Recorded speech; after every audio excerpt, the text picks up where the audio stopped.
rover mechanic, right?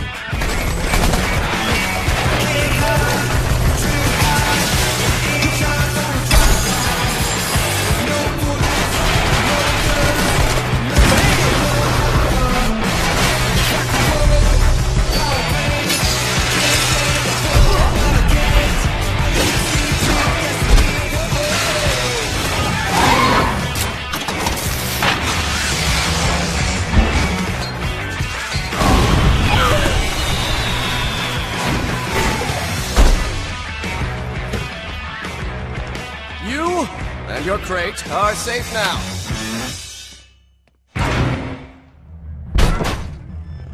Oh, hey! Welcome to spectacular Sunset City. Okay, here's the situation. A contaminated energy drink has turned everyone into mutants. There are survivors doing whatever they can to get by. But some of them are dicks, attacking others for their stuff. Whoops, ignore that one.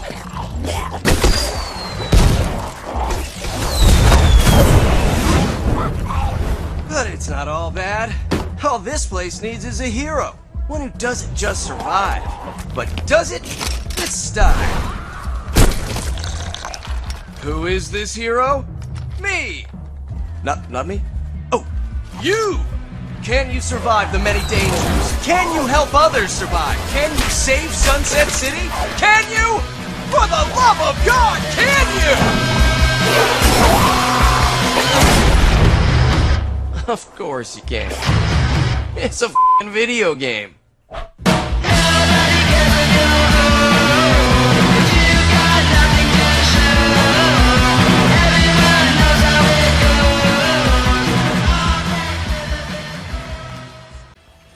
And today we're looking at Sunset Overdrive in the wake of all of the leaks and such from, the hacking that happened, which was really horrible. It reminded me of that one Insomniac game that debuted as an Xbox One launch title. Yes, Insomniac on Xbox, go figure. And for some reason, I've just never played it.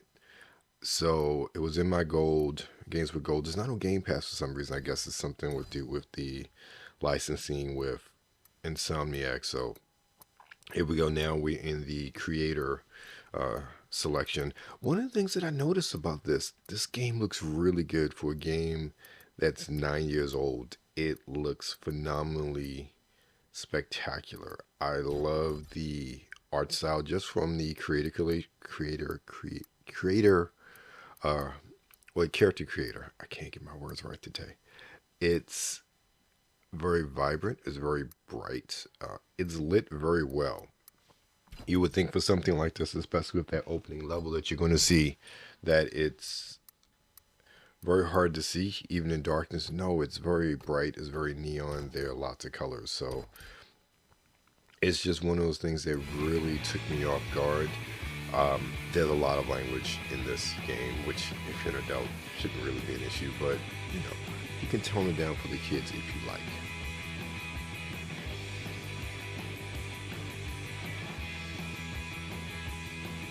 So quests, mission challenges, the normal standard when it comes to, I would say, games like this, but really games in general.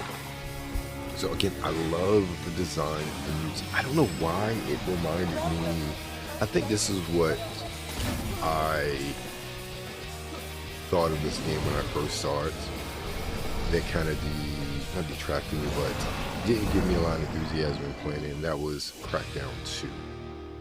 How Crackdown 2 kind of went to that. They had the mutants and everything that you're fighting against. And I don't know why, but it reminded me a lot of Crackdown 2 when I first saw it many years ago. So I wasn't that enthusiastic about playing it. But again, look at this. Look at the cityscape. Look at just the detail of everything. This art style is really so cool. And for a game that came out in 2014, this is held up immensely well. This could arguably look like something you'll find on a current gen system. It really speaks to how good of a game studio Insomniac is, in my opinion. Okay, that just happened.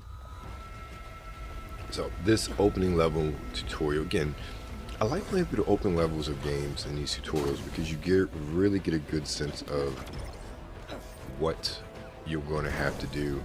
And I think that with many games, that opening level is really make or break, whether you think you're going to like this game or not.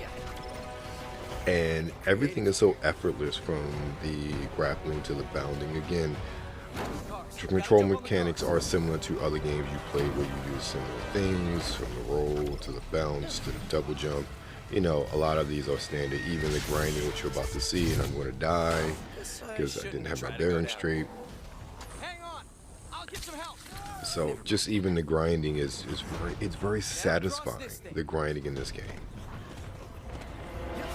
And I think for this opening level, not knowing what to do or trying to figure it out, even with the instructions, is, I'm not saying difficult, but it's becomes a little bit of a challenge because of the chaoticness of what's going on.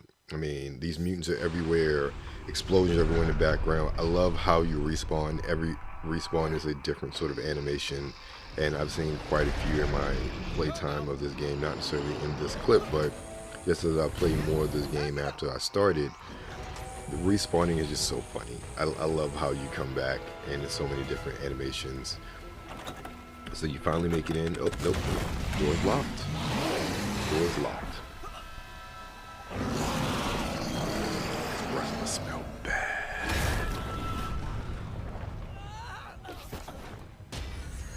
Like, who is he? Is he a superhero to land like that? I guess that wasn't quite superhero land, but he landed real safely. For somebody who just, well, you'll see what he was doing in a few minutes. Then you gotta get away, get away, get away. I don't know why you can't just like kick them off as you're sliding through. It seems like it's been a pretty cool mechanic, considering all things. Oh, he's dead. I can't wait to get to. Okay, now why does that look like something very obvious? Flaming compensator. Somebody's compensating for something, all right. Like I said, it's very chaotic, and it's really cool. That's such a cool aspect of this game. It's just chaos everywhere, and you're navigating through it. I have to say, I thought that it was going to be very difficult to aim, but that's not the case. Also, you are not Master Chief playing this. You cannot and should not try to engage in hordes, especially in this introduction. Just get away, run away to live or see another day is the best motto to have when it comes to playing this game.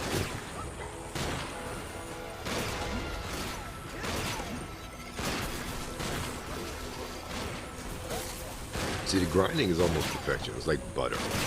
It rivals the grinding in the later Sonic games, in my opinion. And something like this just makes my mouth water. Jet Set Radio, or Jet Grind Radio, whatever you're gonna call it. That's a whole other story in the conversation. But I'm wondering. Yeah, like this, even this whole interaction, I wasn't sure what was supposed to happen. I was like, how are they going to give you a boss battle in the introduction? Like, that was so strange of an occurrence to happen. And I thought I died, but apparently you're supposed to not make it out, and you get saved by this NPC here who opens up the story as we go along.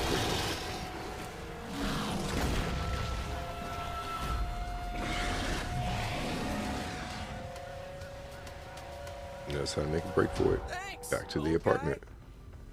Okay, finally, I can go home. Yeah, I had to pause for a second there. Oh shit.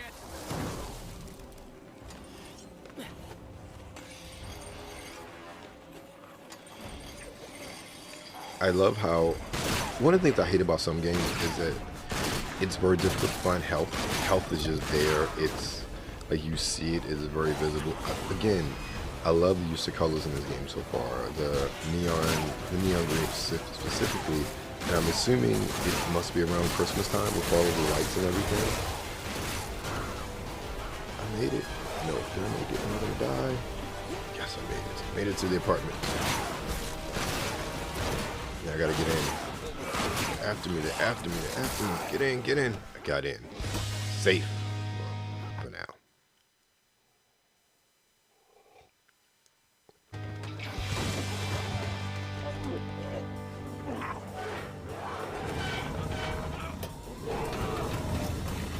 All these mutants around. I'm like, really? You...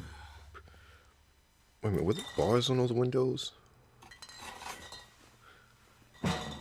So he's gonna survive on the... What is this, cabin fever? If you've seen cabin fever, you know exactly what I'm talking about. The first one. And the second one, or the pseudo remake? I don't know. I've only ever watched the first one. So now we get out, so 3 hours ago.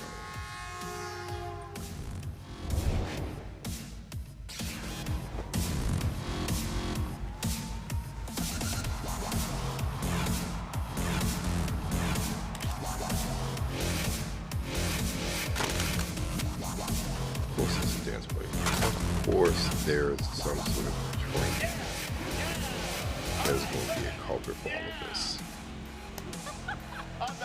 So I don't understand. How is it that you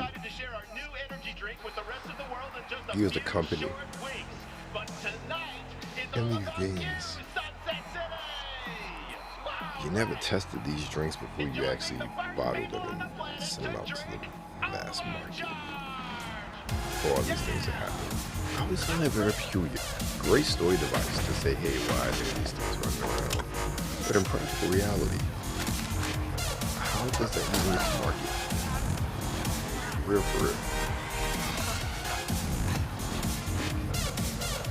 I mean, you talk about FDA, and again, we know how some of the testing here is for some things, but I don't know, if your product turns people into mutants when they drink it, I would think that wouldn't pass the test to get to mass market consumption. I don't care how scrupulous you are, because you don't have repeat customers if your customers turn into mutants. Here we go, bro. Why do they make everybody, these energy drinks look like they're these super fit, hip workout people? That was just so weird.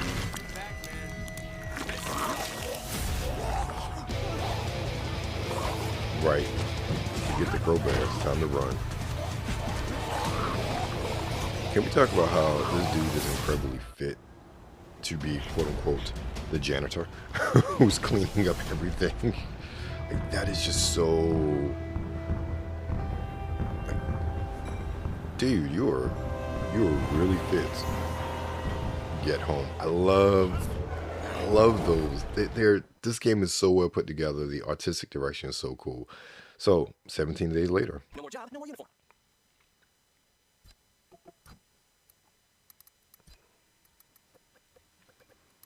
So, after this part, you can customize a bit more of your character from facial features, glasses, clothing, all of those things as well.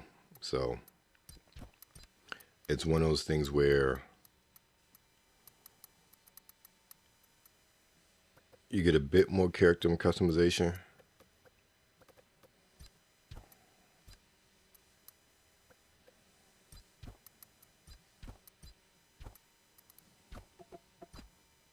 Try to run through this pretty fast. I really enjoyed this part though, especially with the Lucha mask. That was really, really funny.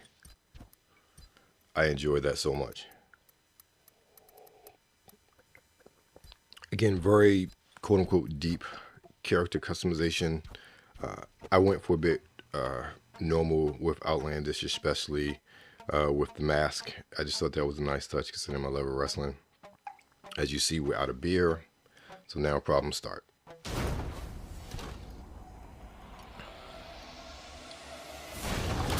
Running water's done. Toilet paper's out. Of course, when it rains, it pours.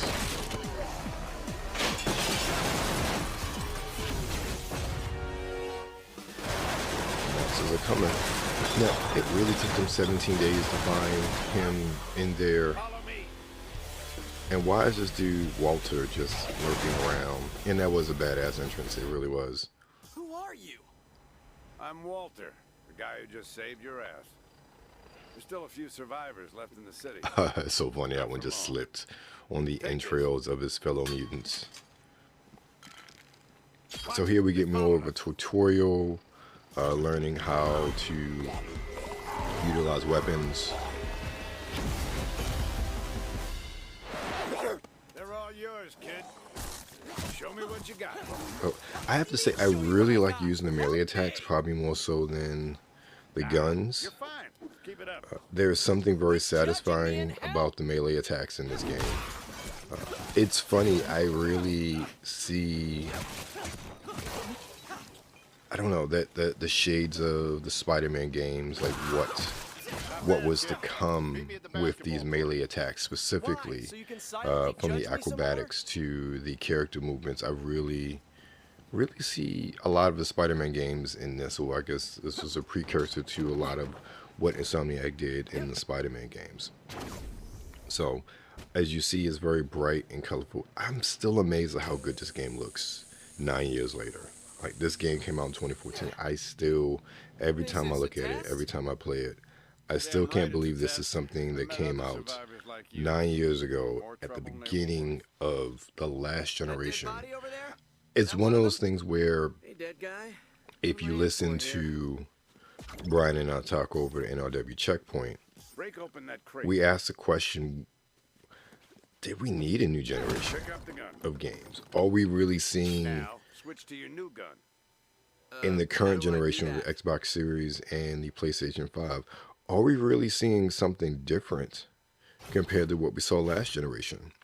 Because we don't see those sort of leaps and bounds compared to from the 360 and the PS3 to the PS4 and the Xbox One. And remember, this is like launch Xbox One, if not early Xbox One. And the fact that we're talking about 9 years later, Xbox, One X, and then even more. And mind you, I'm running on a VCR Xbox One. I'm not running Xbox Series systems. I'm not backwards compatibility where it's upscale. No, this is how it was when you bought it, running on the original Xbox One. And the fact that this looks so good, it's so colorful, it's so vibrant, is just a testament to how powerful those systems were, but also how really is the creativity and art style of the game and its creators that really helped to push all of this into a format where it really stands up for years and years after they play, especially with the last generation of console. There's so many games that could easily look as good as games that come out now that are optimized, and this, you need is some optimization for what 1080p and whatnot, 4K, on modern TVs, but this looks beautiful. You're still alive. It's a good sign. Again, the grinding's effortless. They have some really kooky guns, which I think is just really awesome when it comes to all of this. Yeah. So all of this really is just the opening tutorial level. As you get further on, you obviously get missions, objectives, so on and so forth. But I really enjoy playing this game, and I can't wait to play more as we follow Walter to seek out more survivors and meet more people, and obviously get mission directives of what we need to do and whatnot, and get more story exposition and done. Come on, we gotta keep moving. So that's it. We're gonna play some more, drink some more coffee, play some more Sunset Overdrive.